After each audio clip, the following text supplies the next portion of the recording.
नमस्कार मुलांनो, चला माय स्कॉलर पॉइंट या युट्यूब चॅनल मध्ये तुमचं खूप खूप स्वागत आहे। तर आतापर्यंत आपल्या या युट्यूब चॅनलवर सर्व स्पर्धा परीक्षेसाठी जे गणित उपयुक्त आहे किंवा बुद्धिमत्ता उपयुक्त अशा प्रकारचे घटक आहेत त्यावर आपण व्हिडिओ बनवलेले आहेत। त्याचबरोबर नवोदयचे सर्व स्वाध्याय आपण आपल्या युट्यूब चॅनलवर आहेत, त्याचे अवश्य पहा आणि नीट समजून घ्या। खूप सोप्या पद्धतीने सांगितले आहे। तर आजच्या व्हिडिओमध्ये आपण 2020 साली जी झालेली प्रश्नपत्रिका आहे त्याचा आपण या ठिकाणी सराव घेणार आहोत। चला मग पहिलं गणित पाहू आपण। चला आपण हे सोडून घेऊ। 11 ते 33 आणि 7 वर किती झाले? 40/11 गुणिले 11/5। बघा हे 11 तुटले 5 1 5 5 48, म्हणजे ह्या कंसाची किंमत झाली 8 भागिले पुढचा कंसाची बघा इथं गुणाकार आहे, वरच्या त्याचा गुणाकार करून घेऊ आपण। 3x/7 बरोबर 4/3। आता भागिले असले की गुणिले करायचं, त्याचे गुणाकार व्यस्त करायची। 8 गुणिले 7/3x बरोबर 4/3। आता गुणाकार करताना अंशाचा गुणाकार करू आपण। 57/56/3x बरोबर 4/3।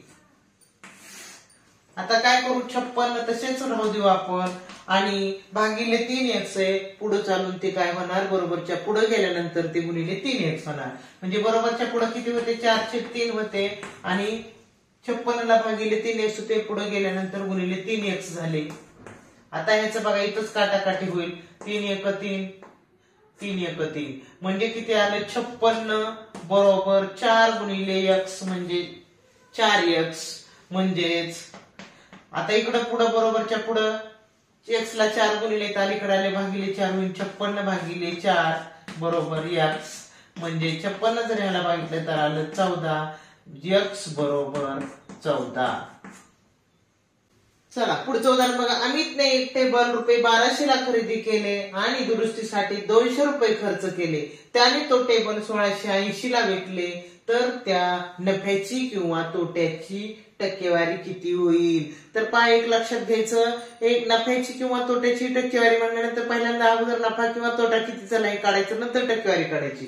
पहा खरेदी कितीला केलेला बघा टेबल, खरेदी किंमत आपण खरेदी किंमत मांडू, कितीला केलेला आहे? 1200 रुपयाला, आणि नंतर दुरुस्तीसाठी खर्च केला 200 रुपये। मग एक लक्षात ठेवायचं की खरेदी किंमत ज्यावेळेस काढत असतो त्यावेळेस खर्च मिसळून खरेदी किंमत काढायची।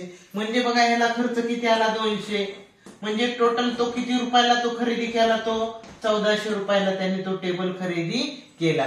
त्याने विकला ना तो टेबल 1680 ला विकला, म्हणजे विक्री किंमत किती बघा? विक्री किंमत बरोबर 1680।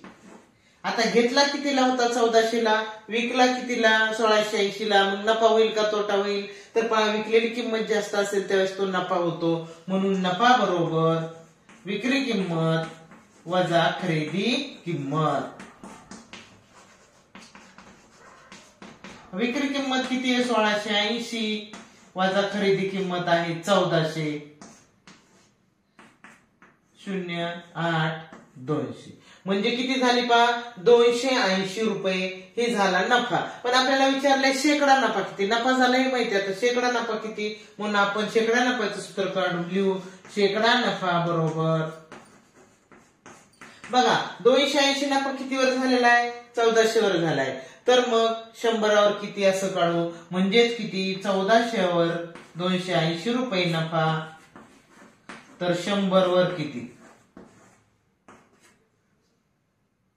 मग काय करायचं पहा, हा शून्य कटला, हा शून्य कटला, वाली हा पण शून्य कटला, हा शून्य कटला, तर वर किती आलं? 280/20 आपलं 280/14, 14 1 14, 14 2 28 आणि वरचा शून्य तसाच, म्हणजे 20% काय झाला? नफा झाला।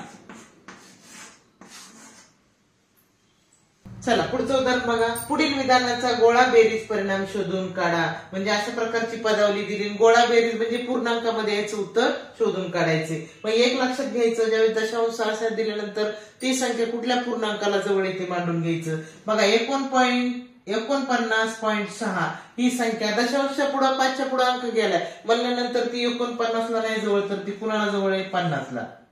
गुणिले 10.2. 10.2 ही पॉईंटच्या पुढे 2 आहे म्हणजे 5 पेक्षा कमी, म्हणजे ही कुणाला जवळ आहे? 10 पूर्णांकाला जवळ आहे. वजा इथं दशांशच्या पुढे 1 आहे म्हणजे ते 5 पेक्षा कमी असल्यानंतर 7 पूर्णांकाला जवळ आहे. गुणिले इथे 29.7 म्हणजे दशांशच्या पुढे 5च्या पुढे अंक गेला की तो अलीकडचा पूर्णांकाला जवळ म्हणजे पुढच्या पूर्णांकाला जवळ आहे म्हणायचं. मग 0.7 म्हणजे ही 29ला नाही जवळ तर ही कितीला जवळ आहे? 30ला जवळ आहे. वजा 5.1 म्हणजे दशांशच्या पुढे एकच आहे म्हणजे ती 5 पूर्णांकाला जवळ आहे. गुणिले ही 20 पूर्णांकाला जवळ आहे. चला आता गुणाकार अगोदर करून घेऊ आपण, नंतर वजाबाकी बेरीज. चला 50 गुणिले 10 म्हणजे 500 वजा 21 आणि 0.6 वजा 100.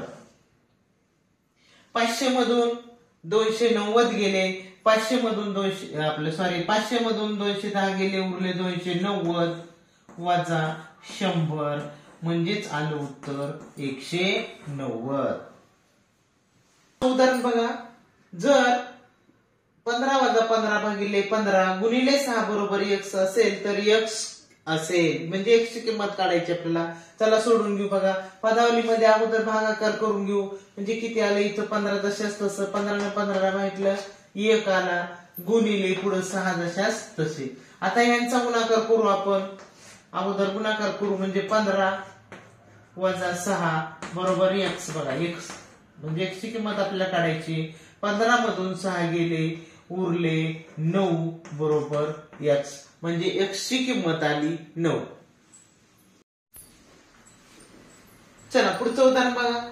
एक चौरस आणि एक काटकोन चौकोन यांची परिमिती समान आहे. जर चौरसाची बाजू 16 मीटर असेल आणि काटकोन चौकोनाची लांबी 18 मीटर असेल तर काटकोन चौकोनाची रुंदी किती? बघा एक काटकोन चौकोन आणि चौरस म्हणजे चौरस आणि काटकोन चौकोन. काटकोन चौकोनचा अर्थ काय होतो पहा? आयत. यांची परिमिती समान आहे. पहा आयत आणि चौरसाची परिमिती समान आहे. तर पहा परिमितीवरचं उदाहरण आपल्याला मागच्या व्हिडिओमध्ये पहा, ह्याच्यावर मी एक डिटेल परिमिती आणि चौरस. तर पहा माग मी परिमिती आणि क्षेत्रफळ यावर डिटेल अशा प्रकारचा व्हिडिओ बनवलेला आहे तर तुम्ही अवश्य पहा. तर त्याच्यावरचा अशाच प्रकारची उदाहरणे आपण त्या ठिकाणी घेतलेली आहेत. पहा चला, चौरस आणि काटकोन यांची परिमिती समान आहे. चौरसाची बाजू जर 16 असेल आणि काटकोन चौकोनाची लांबी 18 असेल तर काटकोन चौकोनाची रुंदी किती? मग चौरसाची बाजू दिलेली 16 म्हणजे परिमिती आपल्याला करता येते. 16 गुणिले 4 म्हणजे 16 चौक 64. 64 ही झाली कुणाची? चौरसाची परिमिती 64 मीटर.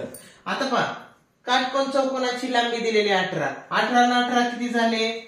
36 झाले. मग 64 मधून काय करू आपण? 36 वजा करून घेऊ. उरले 28. उरले 28. तर 28 मध्ये निमी रुंदी असणार, इकडची तेवढीच इकडची तेवढीच म्हणजे बघा ह्याला 2 ने भागितलं तर रुंदी आली 14 मीटर. म्हणजे पहा त्या काटकोन चौकोनाची रुंदी किती आली? 14 मीटर. उदाहरण बघा, पुढील पैकी कोणत्या 25च्या उत्तर 25च्या बरोबरचे नाही? कोणते 25च्या बरोबरचे नाही म्हणजे 4 पदावल्या दिलेल्या त्यानं कोणाचं उत्तर 25च्या बरोबरचं नाही. आपण बघा सोडवू. पहिल्या ह्याच्यामध्ये काय येईल पहा, त्याचा भागाकार करावा लागणार आधी. 50 दशांश तसे मांडू वजा भागाकार केला तर आलं 25 म्हणजे ह्याचं 50 मधून 25 गेले, ह्याचं 25 आलं म्हणजे पहिल्या पदावलीचं उत्तर 25 आलं. मग कुणाचं येणार नाही बघू आपण. आता इथं भागाकार केला, इथं 20 पहिले तसेच मांडले, अधिक 20 ला 4 ने माहितलं तर भागाकाराला 5 म्हणजे 20 अधिक 5 बरोबर 25 म्हणजे ह्याचं पण उत्तर 25 आहे. आता तिसऱ्या पदावली चौथ्या पदावलीचं बघू आधी आपण. बघा 24 दशांश तसे मांडले आणि 2 गुणिले 1 केले. 2 गुणिले 1 म्हणजे अधिकचं चिन्ह 2 गुणिले 1 म्हणजे बे 1 बे 24 आणि 2 26 म्हणजे ह्याचंच उत्तर 25च्या बरोबरचं नाही. सी चं उत्तर करायची गरज नाही कारण हे सोपं होतं पण पहिल्यांदा केलं तर ह्याचं उत्तर बरोबर नाही. तर पहा विद्यार्थ्यांनो, व्हिडिओ शेवटपर्यंत पहा. आपण 2020 ची प्रश्नपत्रिका सोडवतो. उद्याच्या पण व्हिडिओमध्ये आपण 2020 ची राहिलेली पुढची उदाहरणं पाहणार आहोत.